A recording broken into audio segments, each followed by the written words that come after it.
Is there something to learn? Because Burning Man is something I've always been aware of as a kind of a creative, artistic outreaching of, wondrous elements, isn't it? Yeah, it's so hard to explain if you don't know. So it started off where it was just a bunch of hippies on a beach. I think it was in San Francisco. Mm-hmm. Started burning like an effigy of a man to symbolise like releasing any energy from the year. And it started to get so popular that the police kept shutting it down. So eventually they were like, how can we stop this from happening? And they were like, I know, we'll make it in the middle of the desert. So now I think it's 75,000. It's fucking massive anyway. Mm. And it's just mind-blowing. So it runs on 10 principles. And from what I've noticed, like the people that go there, the people that have been going there for years, because it has become a little bit of a fashion trend, and that's not what it is. And actually Burning Man have done a lot this year to try and pull that back. Because it's quite opulent as well, isn't it? It's literally like partying on Mars. Like you wouldn't even believe. And you can't ever say that it's one thing or another, because it's just entirely what you could ever take from it. So like the 10 principles are all like radical self-reliance, radical inclusion. It's basically all about everybody chipping in and being part of a community and being part of the experience and being part of everybody else's experience. So everything that's there, I mean, I might be, from my understanding, I think the Burning Man themselves only put on the security on the gates, the toilets, and then the centre camp, and then the man that burns. And then everything else is somebody's gift to the playa. So the desert's called the playa. Right. So that's somebody's gift. So every single piece. So there's art grants. So that's what a lot of the money of the tickets goes towards as well. But it's basically what you can give. And the people that are giving, like the biggest stages and some of the most spectacular stages I've ever seen. Mm-hmm. And that's a group of volunteers who have spent the time each week or each month getting together to plan it, to build it, then actually being there early, building it and providing the money to do it and everything. That's somebody's gift to us. And for people listening, some of these stages and some of these art kind of installations, I guess they are, aren't they? Yeah. Are like mind fucking blowing, aren't they? Yeah, you can't even believe, like, you just getting them there. I mean, do they build some of them there? Do some people go there and set up and sort of construct stuff? Yeah, so there's Reno itself, another random story. So when I went to Reno, I met up with my friends and they all worked on cannabis farms. So I was there with them for a few days and I was like, do you know what, I don't really want to be here because they were all working and I didn't, at that point in my life, I didn't want to work on one of these farms. And then, so I went to Reno and I thought I'll try and get some tickets. And I stayed in this, like the first night I stayed in this casino, which is just not me, it's not my cup of tea at all. And then I met up with this girl who was also looking for a ticket and she told me about this Morris burner hotel. So I went there and it was like a hostel based on the principles and it was all long-time burners and like literally just said art workshops everywhere. They had like art cars in the garden and I really got an instant like thing for what Burning Man is. And you can stay there for free if you contribute, which is pretty much what Burning Man is. Mm-hmm. So when I first got there, this guy's like grilling me on why I want to stay there and what I can bring to it. And I think one of his first questions was like, so if I asked you to sort this room out, what would you do to this room? And I was like, hey, I just want a bed. Like, I'd probably plump them cushions up. Did your British accent get you any... Yeah, Americans love the British accent. Yeah, I was going to say, get you everywhere. And then when he realised that I actually wasn't wanting a free bed, I was willing to pay and stuff. And we ended up having a bit of a thing. And our first night together outside of the hotel was to the mayor of Reno's house because he did, from the principles of Burning Man, he would spend like so much of his time and get in a hotel to work with projects in the community. So he did loads of projects with the homeless, they did loads of food drives, they did loads and loads of stuff. And he even had this like 5 I think it was like a 5-stage project to eradicate homelessness in Reno, which is huge because there's so much there. So because he was working so much with the community, he was also working a lot with the mayor. And so randomly, I'm sat having dinner with the mayor of Reno and her husband. I love your British accent. Yeah, pretty much. And they were saying that Reno, Burning Man, is about 85% of the economy in the whole of Reno. Oh, wow. So for the 2 weeks before, during and after, it's like, because every hotel has parties before and after. There's just bike shops everywhere. There's like costume shops everywhere. Walmart is literally like a festival, and the shelves are bare by the time, like, if you go there on the day before the festival, the shelves are bare, and it's like a festival in a car park and stuff. Like, even just all that in itself is just an experience. But yeah, it's mental. And even when I was there, she was saying that year the FBI were going to be there because they want to understand how 75,000 people can come together in a desert, make a community that's moneyless and lawless. There's no police presence, and then it can leave without a trace within a week. Because one of the biggest principles is to leave no trace. Yeah, so no litter and sort of imprint in any way. Nothing at all. You even take your dirty water back with you. So when you go to festivals in the UK and you just see the tents everywhere and everything, you're just like, fuck's sake. I'm guilty of that this year. I had a really tricky we fucking left our tent. I felt terrible about it. I did. I can't change it. It was awful. The one thing that Alex, my wife, said to me was, I think that they give these tents to people who really need them. That made me feel bad. Sometimes they do.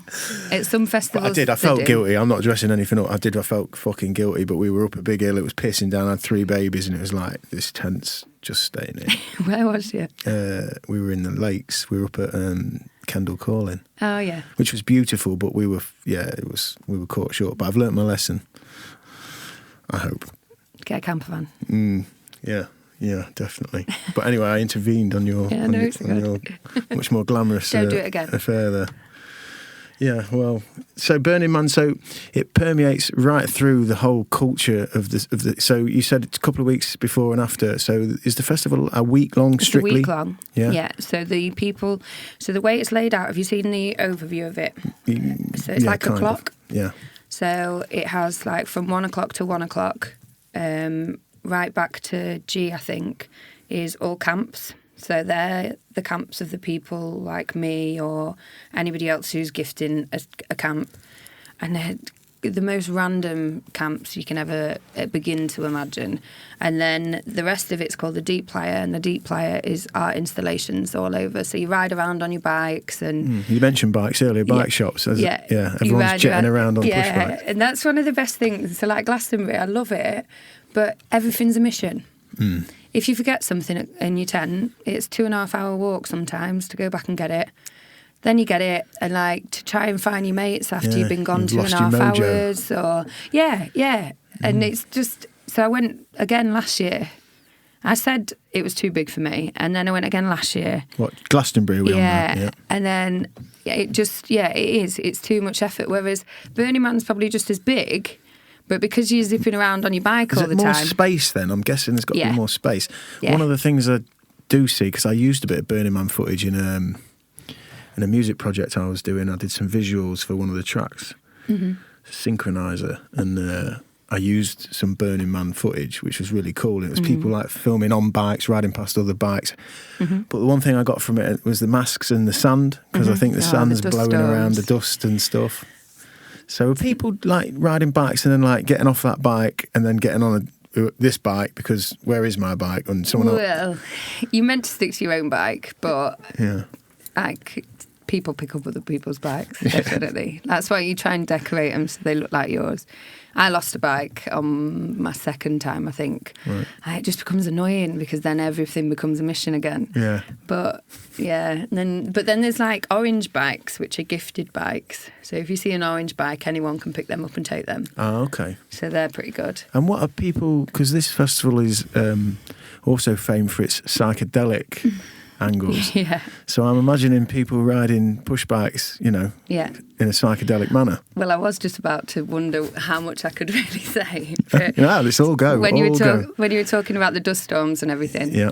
So, like, most people say that that's one of the toughest things about Burning Man, because you are in the desert, that you are up against all the elements. It's absolutely roasting in the daytime and fucking freezing at night. Is it? And it drops instantly. Yeah. Like, what, just with the darkness? That's that? Yeah. The moment it gets dark, that's it. It's what freezing. Kind of time is it getting dark? I wouldn't know, Sam. Like, one morning I actually thought I was there for the sunset, and it wasn't. It was the sunrise. So, yeah, you lose kind of track of time. So do you, if you're out dancing and you've, So you got to make sure that you're layered up, so you have it all in your backpack. But again, because you're on your bike, it's 10-15 minutes to bike back, if you know where you're going. And if you can remember how a bike works. I'm all right. I'm like a homing pigeon. I don't know how I do it, but sometimes, for some reason, I always manage to get it. But going back to the dust storms, like, there was one of the heaviest years, apparently, for years, and I was in this dust storm, but we'd just taken loads of mushrooms. Wow. And we were walking, and as we were walking along, the storm starts kicking in. So you got to be prepared. Like, you cannot go to this place just off the cuff. You've got to be prepared. So I had snowboarding goggles on, and then I had a dust mask, so I was fine. But as I was walking through, and the dust is like dust, it's not sand, it's like dust. So as I was walking through, I just remember the ground, the like top sheet of sand on the floor was blowing over, and then it was just blowing all around me, and I could just see all these colours and patterns in this sand, but it was almost like a tunnel just blowing past me. So I was like walking through this kaleidoscope for ages. It seemed like having the time of my life until this guy pulled me into his whiskey and pickle bar, and then I was going to say, fucking hell, in a jar, like fucking BFG. His whiskey and pickle bar, and I sat there for ages with this pickle in my hand, thinking, I'm really not sure what's going on here now. Like, 1 minute I'm in a kaleidoscope, the next minute I'm sat there with a pickle in my hand, not really knowing what this pickle is. And then it all sort of came around, and these guys thought we should get out of the storm because it was such an intense storm, and they invited us into their bar. And everybody gives a gift. So their gift was that they were a whiskey and pickle bar. Apparently it's a Canadian thing. Okay. So they would give you a shot of whiskey and a pickle when you came in. So yeah, that's one of my favourite moments. For people listening to this who are, and we are building a listenership now, and a kind of a little club of following and listeners. So the psychedelic element we've touched on in three of these podcasts already. People who know about psilocybin and mushrooms and the effect of mushrooms will be picturing that little framework you just set out there. Because it's one thing being sat in your house smiling, giggling with your mates, and it's another thing being in the desert in Reno with goggles on, a sandstorm, dust storm, and then being just oiked into a Canadian whiskey and pickle situation. That's far out. That is some fun stuff. With Burning Man, there's just no way you could ever predict. Or one of my friends actually became sober. Okay. So loads of people say to me all the time, and it's a very well-known saying around it, that you'll get whatever you need from the burn. Mm. So on the first night, she always went too big, basically. And on the first night, she went too big, and she was sick all over the RV. And I can't remember exactly what happened, whether she upset people or I'm not sure. But she was in a bad way the next day, and she felt really guilty about what she'd done. But it was kind of a common occurrence. And then, so I think she just walked off to go to the bathroom or something like that. And there was an Alcohol Anonymous meeting. Because literally you get this programme and it's so thick, and you can have everything from titty painting parades to learning to tango, to learning how to have better orgasms, to learning about quantum physics, to life drawing, to Alcohol Anonymous meetings. Literally there's everything there. There's orgy domes, there's Reiki classes, there's massage part. You just can't never ever see it all just for a fantastic, start. yeah. And you could never ever put your finger on what Burning Man is. Like there's just absolutely no way. You can try and describe it as much as you want. There's just no way, because it's so individual to everybody as well. So she just went to this Alcohol Anonymous meeting and she was like, do you know what, that's it, I'm going to be sober. And we were all kind of like you would with your mates. We were all like, yeah, of course. It's just because you're hungover. Like, day 2 of this 5-day festival.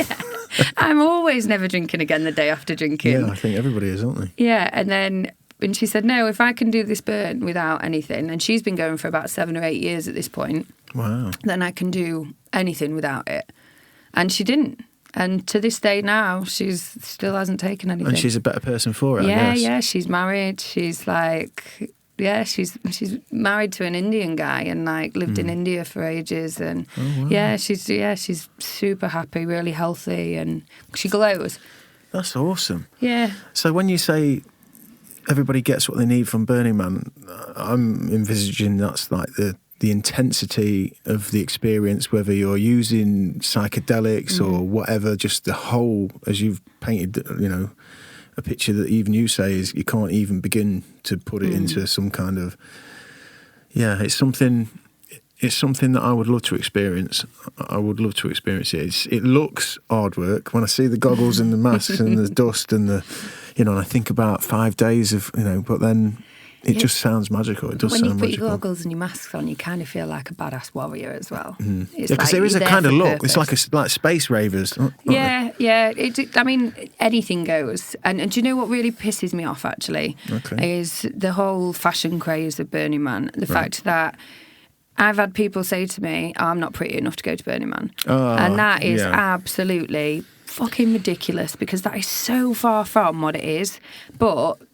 it's because it's become a fashion trend. What's happened, and one of the 10 principles is it's demodification. So, like, people will cover the Merc signs on their cars, and they'll put tape over the branding on their t-shirts and stuff like that. It's not meant to be about any branding. They'll never ever have like a Coca-Cola truck or anything like that be there. But they can't in certain aspects. They've put some things in place now, but in certain elements they can't control who's buying the tickets. And it got to a point where like all fashion brands were literally paying models to go there, have a photo shoot and leave. And so people were just thinking that you had to be some sort of like goddess to even go and to fit in. And all the pictures you're seeing on Instagram and everything were just these goddesses. It's not that at all. It's so far from that. It's like... It's interesting you say that, because when I mentioned the opulence of it, which is something that I've seen, and there's a podcast I listen to which it's a really important podcast for me, Tangentially Speaking, with Dr. Christopher Ryan. He's like he's an author, kind of an anthropologist, if you like. He sort of studies, or did study, prehistory and kind of tribes and stuff like that. And he's psychedelic. He lives in his van, travels around America, does an amazing podcast, by the way. Anybody who's listening who loves I've heard a couple. It's an amazing podcast, but he went to Burning Man, and he got caught in the dichotomy. He could see the magic and the wonder and the initial idea and those principles you talk of, but then he found himself caught in the opulence, and like he could, those models you talk of, or the people kind of wheeling in to sort of cash in on the credit of being there and stuff. He said he got kind of caught up in that, and he said he struggled with that. If you speak to any sort of long-term or old-time burner, they'd say that they're ruining it. Yeah. And they are. Like, it's become such a fashion trend. But Burning Man have put some stuff into place this year to try and stop that from happening. Like, it's even got to the point where there's certain camps where they have servants. Well, the main thing is radical self-reliance. And they're booking 200 tickets for their camp, but 50 of them tickets are for waiters and waitresses. That's just completely... Well, you're just taking the piss. That's not Burning Man at all. You just want to be seen there.